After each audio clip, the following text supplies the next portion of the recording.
स्वाध्याय से आत्मनिरीक्षण की प्रवृत्ति जागृत होती है।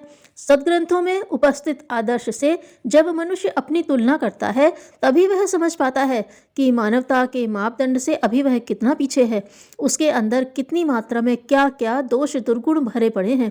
उन्नतिशील बनने के लिए जिन आवश्यक गुणों की कमी जब अपने में दिखाई पड़ती है तभी वह उसकी पूर्ति की बात सोचता है। यही उन्नतिशील होने की प्रक्रिया है।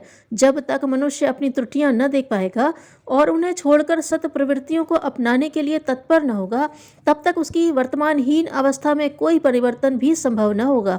जिसके मस्तिष्क में प्रगतिशील और प्रकाशवान विचारों का नया जल नहीं पहुंचता, उसका अंतः प्रदेश गंदे नाले की तरह अवरुद्ध पड़ा हुआ दिन दिन अधिक दुर्गंधित बनता जाता है।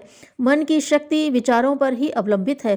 जिसके जितने उच्च कोटि के विचार होंगे वह उतना ही महान, उतना ही आत्मिक दृष्टि से समुन्नत माना जाएगा। प्रगति तभी होती है जब मनुष्य कुछ भूलता और कुछ सीखता है, कुछ छोड़ता है और कुछ ग्रहण करता है। साधारण मनुष्य अपने को निर्दोष मानते हैं और अपनी कठिनाइयों का दोष दूसरों पर मढ़ते रहते हैं, पर जब जीवन तथ्यों का मनन और चिंतन करने पर अपने सुधार और प्रशिक्षण की बात समझ में आती है तो आधी समस्या हल हो जाती है। आज तक संसार में जिन्होंने किसी भी दिशा में प्रगति की है उन्हें यही मार्ग अपनाना पड़ा है।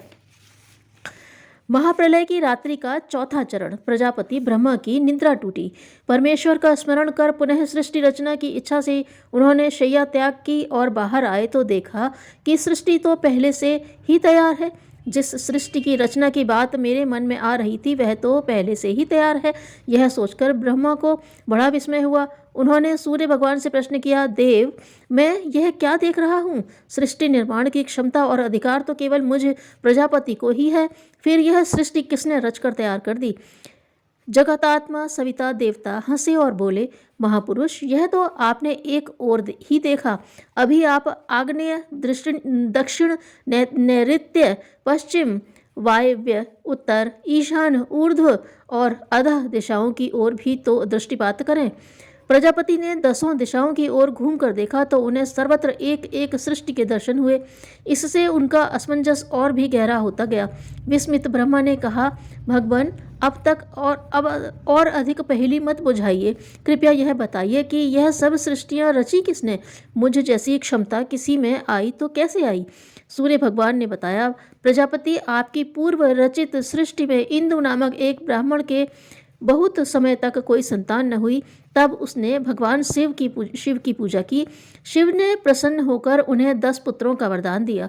समय पाकर इंदु के 10 पुत्र उत्पन्न हुए। उनकी शिक्षा दीक्षा संपन्न हुई ही थी कि एक दिन ब्राह्मण इंदु की मृत्यु हो गई। पुत्रों ने सोचा, कोई ऐसा काम करना चाहिए जिससे हमारे पिता की कीर्ति अमर हो जाए।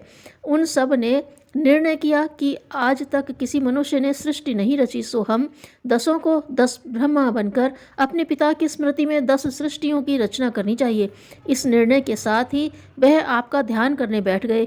कुछ ही दिन में आपका ध्यान करते करते उनका संकल्प पक गया तो उनमें भी आपकी सी शक्ति आ गई और उसके आगे का चमत्कार आप देख ही रहे हैं। इतनी कथा सुनाने के बाद महर्षि वशिष्ठ ने कहा, हे राम, मंत्र के साथ ध्यान का यही विज्ञान है। मनुष्य जिसका भी दृढ़ता से ध्यान करता है वैसी ही शक्ति वाला बन जाता है।